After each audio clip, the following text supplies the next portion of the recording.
በስመ አብ ወወልድ ወመንፈስ ቅዱስ አሐዱ አምላክ። ግንቦት 15 በዚህች ቀን ከ12ቱ አንዱ ሐዋርያ ስምዖን ምስክር ሆኖ አረፈ። እርሱም ናትናኤል ተብሎ ይጠራል። በገሊላ አውራጃ የቃና ሰው ነው። የኦሪትና የነቢያትንም መጻሕፍት ተምሮ ያወቀ ነው። መንፈሳዊ ቅናትንም በውስጡ አለበት። ስለዚህም ቀናኢ ተባለ። እርሱም ንጹሕ ፊት አይቶ የማያዳላ በሃይማኖቱ እውነተኛ ነው። ስለዚህም ፊልጶስ ስለ እርሱ ሙሴ የጻፈለትን የዮሴፍ ልጅ የሚሉትን የናዝሪቱን ክርስቶስን አገኘ ነው ባለው ጊዜ ከናዝሪት ደግ ሰው ሊወጣ ይችላልን አለው እንጂ አላዳላለትም። ፊልጶስም ታይ ዘንድ ና አለው። በመጣም ጊዜ የክብር ባለቤት ጌታችን ይህ በልቡ ሽንገላ የሌለበት እውነተኛ እስራኤላዊ ነው አለው። አሁንም ምስጋና ወደ መቀበል አልተመለሰም። በየት ታውቀኛለህ አለው እንጂ ልብንና ኩላሊትን የሚመረምር ጌታችንን ፊልጶስ ሳይጠራህ በፊት በበለስ እንጨት ስር አየሁህ አለው። ያን ጊዜም የተሰወረውን የሚያውቅ አምላክ መሆኑን ተረድቶ ጌታዬና ፈጣሪዬ በእውነት አንተ የእግዚአብሔር ልጅ የእስራኤል ንጉሥ ነህ አለው። እንደ አይሁድ መምህርንም አልተቃወመም። እነርሱስ ከዚህ የሚበልጥ ድንቅ ተአምራትን ኃይሎችን አይተው ለእውነት አልተገነዘቡምና። ስለ እርሱ እንዲህ ተብሏልና ጎልማሳ ሆኖ ሳለ ከአሕዛብ ወገን ከሆነ ጎልማሳ ጋር ተጣልቶ አንዲት አመታትን መትቶ ገደለው። በቤቱ አጸድም ባለ ዕፀ በለስ በስሩ ቀበረው። ይህንንም ማንም አላወቀበትም። ሁለተኛም በሕፃናት እልቂት ጊዜ እናቱ በአገልግል ውስጥ አድርጋ በበለስ እንጨት ላይ ሰቅላ ትሸሽገው እንደነበረ በጭልታ ማውርዳ አጥብታ ተመልሳ ትሰቅለዋለች።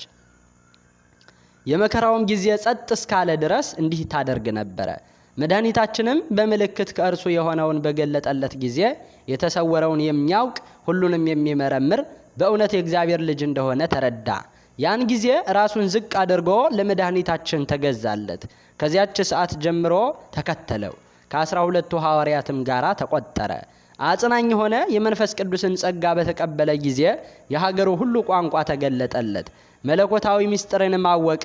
ወደ ኩርጅ አገርና ወደ እልብጅ ከተማ ከሃዲያን በድንቁርና ወደሚኖሩባት ሁሉ ገብቶ የሃይማኖትን ብርሃን አበራችላቸው።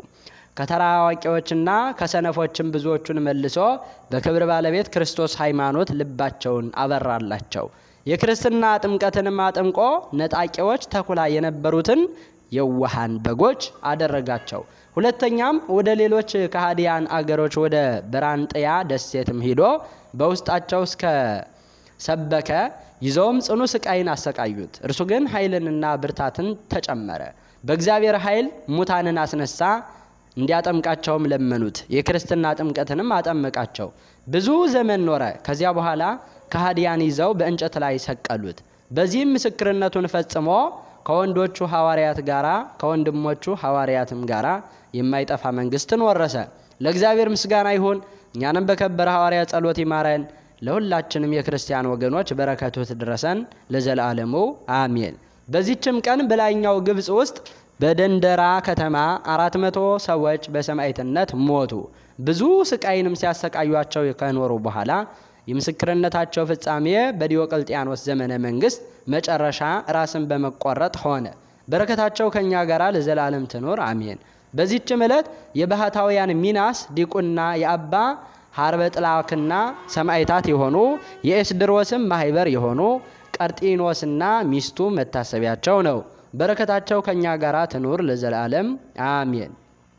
ግንቦት 15 ቀን የሚከበሩ ዓመታዊ የቅዱሳን በዓላት: ቅዱስ ናትናኤል ሐዋርያ፣ ቀናተኛው ስምዖን፣ ቅዱስ ሚናስ ባህታዊ፣ ቅዱስ ቀርጢኖስ ሰማዕት፣ 400 ቅዱሳን ሰማዕታት። ወርሃዊ በዓላት: ቅዱስ ቄርቆስና እናቱ ኢየሉጣ፣ ቅዱስ ኤፍሬም ሶርያዊ አፈበረከት፣ ቅዱስ ሚናስ ግብፃዊ፣ ቅድስት እምባመሪና፣ ቅድስት ክርስቲና።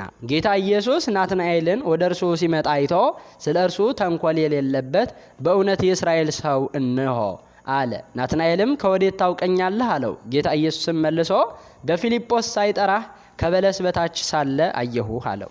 ናትናኤልም መልሶ መምህር ሆይ አንተ የእግዚአብሔር ልጅ ነህ፣ አንተ የእስራኤል ንጉሥ ነህ አለው። የዮሐንስ ወንጌል ምዕራፍ 1። እግዚአብሔር በቅዱሳኑ ጸሎት ይማረን አሜን። ይማረን።